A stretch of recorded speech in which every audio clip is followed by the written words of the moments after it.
আজকে আমি simple future tense আলোচনা করতে যাচ্ছি। এখানে দেখো, সিম্পল ফিউচার টেন্সের ক্ষেত্রে আই বা উই এর ক্ষেত্রে বা আমি জাতীয় যত শব্দ বা কর্তা আছে সেই ক্ষেত্রে শ্যাল বসে। শ্যাল কিন্তু একটা অক্সিলারি ভার্ব, কিন্তু এই শ্যালের কিন্তু বাংলা মানে আছে। এই শ্যালের বাংলা মানে হচ্ছে ব, অর্থাৎ করব, কর যোগ ব।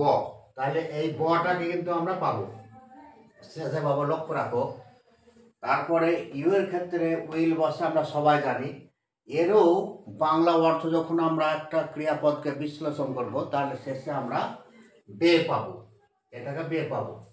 আবার হি, সি, রাম, দে ইত্যাদি আরও যত শব্দ আছে এই জাতীয়, সেই ক্ষেত্রে উইল বসে। এই উইলের বাংলা ক্রিয়াপদ যখন ভাঙবো আমরা, তখন কিন্তু আমরা এই বে পদটাকে, বিভক্তিটাকে পাবো, অর্থাৎ ক্রিয়াপদে এটাকে পাবো। এবার আই এবং উইল দিয়ে আমরা কিন্তু বোঝাচ্ছি। আমরা যখন করব বিশ্লেষণ করলাম, করব, তাহলে দেখো শেষে কি আছে, করব। তাহলে করকে করবকে যখন ভাঙলাম আমরা, তাহলে কর যোগ বো পেলাম, কর যোগ বো। এই দেখো, এই বোটার সঙ্গে কিন্তু এই যে আলোচ্য বিষয় এটা কিন্তু আছে। তাহলে ব হিসাবে আমরা কি পেয়েছি, ব হিসাবে আমরা পেয়েছি শ্যাল। তাহলে আমরা এইখান থেকে মানে লিখবো, কি লিখবো, শ্যাল।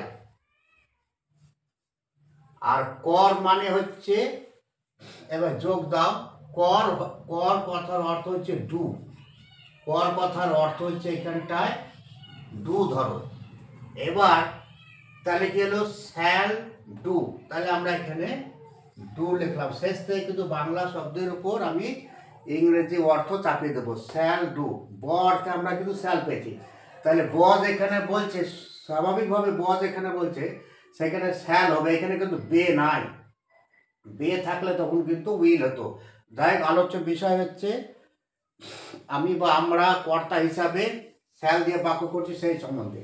তাহলে আমরা কি পেলাম, তাহলে আমরা পেলাম এইখানটায় যোগ চিহ্ন তুলে দিলাম, শ্যাল ডু পেলাম। তাহলে করবে ইংরাজি কি হলো, করবে ইংরাজি হলো শ্যাল ডু।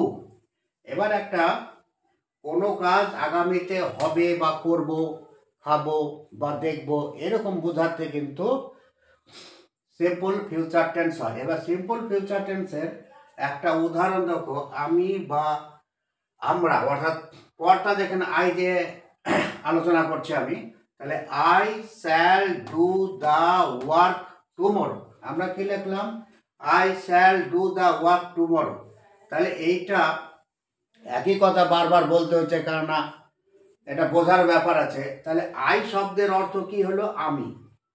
এবার অবশিষ্ট যে ইংরেজি শব্দ আছে সেই শব্দের উপর আমরা বাংলা অর্থ চাপাতে চাপাতে কিন্তু আমরা চলে আসবো। তাহলে কি হবে, তাহলে আমি তো পেলাম, তাহলে ইংরেজি শব্দের উপর বাংলা অর্থ চাপাই।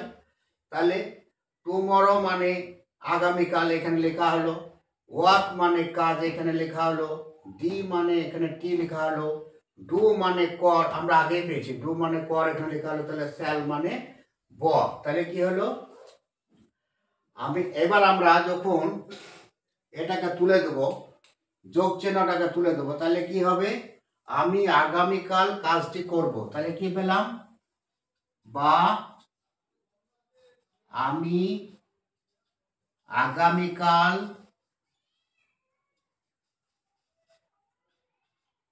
কাজটি করব। সুন্দরভাবে ট্রান্সলেশন হচ্ছে।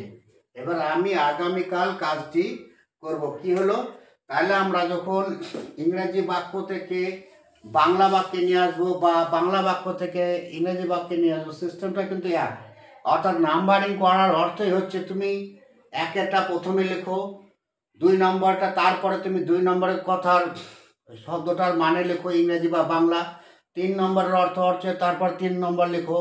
4 নম্বরের অর্থ হচ্ছে 4 নম্বরের মানে লেখো।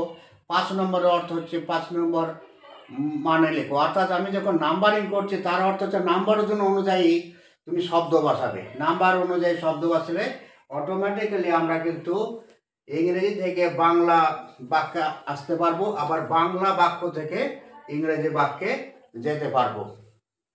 এটা হলো সিম্পল ফিউচার টেন্সের একটি উদাহরণ। পরবর্তীকালে উদাহরণ লক্ষ্য করবে যখন আলোচনা করব।